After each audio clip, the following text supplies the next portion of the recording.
الحمد لله رب العالمين والعاقبة للمتقين والصلاة والسلام على سيد المرسلين أما بعد فأعوذ بالله من الشيطان الرجيم بسم الله الرحمن الرحيم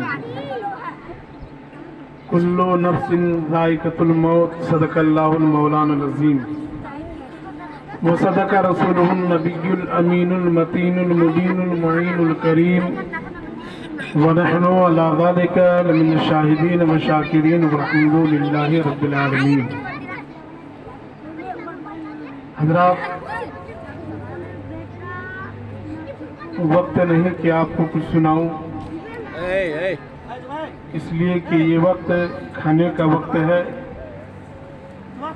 بس جب آ گیا ہوں، بس تھوڑی دیر 10 سے 15 منٹ آپ حضرات مجھے سماعت کریں. آئیے ہمارا آپ مل کر سب سے پہلے گنبد خضرا میں آرام فرمانے والے آقا و داتا، ماں باپ و ملجا مدنی دولہ سرکار دو جہاں مصطفیٰ جان رحمت شمع بزم ہدایت صلی اللہ تعالیٰ علیہ وسلم کی بارگاہ رسالت و نبوت میں ہدیہ درود سارا مجمع بآواز بلند، آگے سے لے کر پیچھے تک، پیچھے سے آگے تک، دائیں سے بائیں تک، محبت کے ساتھ اپنے لب و لہجے میں بآواز بلند کوئی خاموش نہ رہے. میرے ساتھ پڑھیں: اللہم صلی علی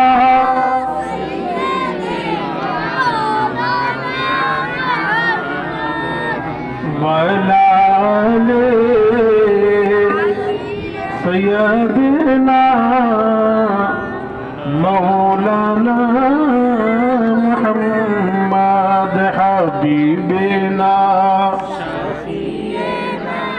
سیدنا مولانا محمد صلی اللہ تعالیٰ علیہ وسلم. جو قوم اپنے نبی پر درود پاک پڑھنے پر خطراتا ہو تو اس قوم کا کیا حال ہے، اس قوم کا کیا ہوگا اللہ ہی جانے. حضرات، میں نے کلام پاک کی جس آیت مقدسہ کی تلاوت کی، رب کائنات ارشاد فرماتا ہے: کل نفس ذائقۃ الموت، ہر نفس کو موت کا مزہ چکھنا ہے. میرے امام فرماتے ہیں: وسوئے لال ازار پھرتے ہیں، تیرے بن اے بہار پھرتے ہیں. ہائے غافل وہ کیا جگہ ہے جہاں، واہ واہ واہ سبحان اللہ. ہائے غافل وہ کیا جگہ ہے جہاں 5 جاتے ہیں اور 4 پھرتے ہیں. سبحان اللہ سبحان اللہ. 5 جاتے ہیں اور 4 پھرتے ہیں، وسوئے لال ازار پھرتے ہیں. حضرات، میں نے آپ سے کہا کہ درود پاک پڑھے. آپ اپنی محبت کو ایسے پیش کیے ایسا لگا کہ آپ کو نبی سے محبت نہیں. حضرات، درود شریف کی فضیلت کے بارے میں بھی میں آپ کو بتا دوں کہ درود پاک کی فضیلت ہے کیا. حضرات، دمشق کی سرزمین پر ایک بہت بڑے عالم رہا کرتا تھا جن کا نام ہے شیخ محمد بن سلیمان جزولی رحمت اللہ علیہ. وقت کے بہت بڑے عالم جن کا ڈنکا دمشق کی سرزمین پر بولا کرتا، جن کی شہرت تھی، لوگ جانتے تھے. لیکن وہ لوگوں ایک دن وہ اپنے قیام گاہ سے نکلے اور پہنچے وہاں جہاں عصر کی نماز کا وقت ہو چلا تھا اور ان کو پانی کی ضرورت تھی کہ پانی مل جائے، وضو کر لوں اور وقت پر نماز ادا کر لوں. حضرات، ادھر ادھر تاکنے لگے، ادھر ادھر جھانکنے لگے، پانی اسے کہیں نظر نہیں آیا. وقت کے شیخ نے دیکھا کہ کہیں وقت نہ نکل جائے، عصر کی نماز قضا نہ ہو جائے. اسے ایک کنواں نظر آیا. کنویں کے قریب جاتے ہیں تو کنویں میں تو پانی ہے لیکن کنویں کے قریب نہ بالٹی ہے نہ رسی ہے۔ حضرات آج سے کم 20 سے 25 سال پہلے ہمارے علاقے کا بھی یہی ایک معاملہ تھا۔ یہ ٹیبل، یہ بوری، یہ سامان میسر لوگوں کو نہ تھی۔ ہر انسان کے گھر پر ایک کنواں ہوتا، اس سے پانی نکال لیتا، جن کو جو چیز کی حاجت رہتی اسے وہ پورا کرتے۔ وقت کے شیخ گئے کنویں کے قریب، جا کر کے دیکھتے ہیں کہ پانی تو ہے کنویں میں لیکن بالٹی اور رسی نہیں ہے۔ حضرات وقت کے شیخ ادھر ادھر تاکنے لگے، ادھر ادھر دیکھنے لگے کہ کہیں سے رسی اور بالٹی مل جائے کہ کنویں سے پانی نکال لوں، وضو کر لوں اور عصر کی نماز ادا کر لوں۔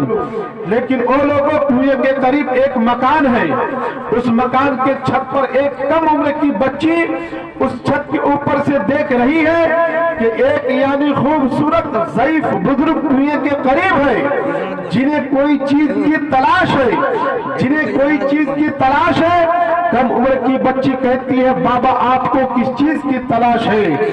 وقت کے یعنی اتنے بڑے عالم دین کہتے ہیں بیٹی میں تو مجھے پانی کی تلاش ہے، کنویں میں تو پانی ہے لیکن بالٹی اور رسی کی ضرورت ہے۔ حضرات کم عمر کی بچی کہتی ہے بابا آپ کا تعلق کہاں سے ہے؟ آپ کس جگہ سے تشریف لائے ہیں؟ اے بابا آپ کا نام کیا ہے؟ حضرات وقت کے شیخ کہتے ہیں بیٹی میرا جو تعلق ہے دمشق کی سرزمین سے ہے، میں وہاں سے آیا ہوں، میرا نام ہے شیخ محمد بن سلیمان جزولی۔ حضرات کم عمر کی بچی ہے، علماء کی یعنی محبت دل میں ہے۔ حضرات وہ بچی اس نام کو یعنی سن رکھی تھی کہ دمشق کی سرزمین پر یعنی ایک اتنے بڑے عالم ہے جن کا ڈنکا وہاں بجتا ہے، جن کی شہرت واقع ہے، جن کی توپی وہاں پر بولا کرتی ہے۔ حضرات بچی کہتی ہے بابا آپ کو بالٹی اور رسی کی ضرورت ہے، آپ اتنے بڑے عالم ہیں، بغیر رسی اور بالٹی سے آپ پانی نہیں نکال سکتے۔ حضرات کون ہے ہم میں جو بغیر رسی اور بالٹی سے پانی نکال لے؟ حضرات بچی کہتی ہے بابا بغیر رسی اور بالٹی سے پانی نکال لے، لیکن وقت کے یعنی شیخ کہتے ہیں بیٹی میری یہ بات سمجھ میں نہیں آتی کہ بغیر رسی اور بالٹی سے پانی نکال لو۔ حضرات بچی کہتی ہے بابا تعجب کی کیا بات ہے، اتنے بڑے عالم، اتنے بڑے آپ عالم ہیں، بغیر رسی اور بالٹی سے آپ پانی نہیں نکال سکتے۔ حضرات عالم دین یعنی وقت کے شیخ کہتے ہیں بیٹی قرآن و حدیث کو تو میں سمجھتا ہوں، فلسفہ کو تو میں سمجھتا ہوں، یعنی تمام کتابوں کو تو میں سمجھتا ہوں، بغیر رسی اور بالٹی سے کنویں سے پانی نکالنا میری سمجھ میں نہیں آتا۔ حضرات وہ بچی کہتی ہے بابا کنویں سے بغیر رسی اور بالٹی سے کیسے پانی نکالا جاتا ہے، میں نکال کے بتاتی ہوں۔ حضرات چھت کے اوپر سے وہ بچی کم عمر کی بچی یعنی اپنے زبان سے تھوکتی ہے، جو ایک تھوکتی ہے کنویں سے پانی ابلتا ہوا باہر آ جاتا ہے۔ وقت کے اتنے بڑے عالم، اتنے بڑے جید عالم دیکھ کے تعجب میں پڑ جاتے ہیں، اے میرا پاک پروردگار عالم ہے، اس بچی کو اتنا بڑا مقام کیسے مل گیا، یہ بلندی کیسے مل گئی؟ حضرات وقت کے شاعر کہتے ہیں بیٹی اتنا بڑا مقام، یہ بلندی کیسے مل گئی؟ حضرات کم عمر کی بچی کہتی ہے بابا جب میں سوتی ہوں نا میری ماں کہتی ہے اپنے نبی پر درود پڑھ لے، جب میں جاگتی ہوں نا میری ماں کہتی ہے بیٹی درود پڑھ لے، جب میں اٹھتی ہوں نا میری ماں کہتی ہے درود پڑھ لے، سوتے جاگتے اٹھتے بیٹھتے میں درود پڑھتی رہی، رب تبارک و تعالیٰ نے مقام مجھے عطا کر دیا ہے۔ حضرات اگر بچی امام الانبیاء پر درود پڑھتے رہے رب تبارک و تعالیٰ نے وہ مقام عطا کیا کہ کنویں میں تھوک دے تو پانی ابلتا ہوا باہر آ جائے۔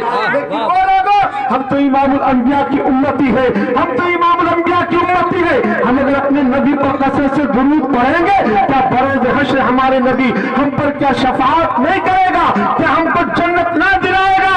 حضرات ہمارے لیے تو جنت رب تبارک و تعالیٰ نے بنایا ہے کہ ہم نبی پر درود پڑھتے رہے، بروز حشر ہماری ہم پر ہمارے نبی کی شفاعت ہو۔ لیکن وہ لوگوں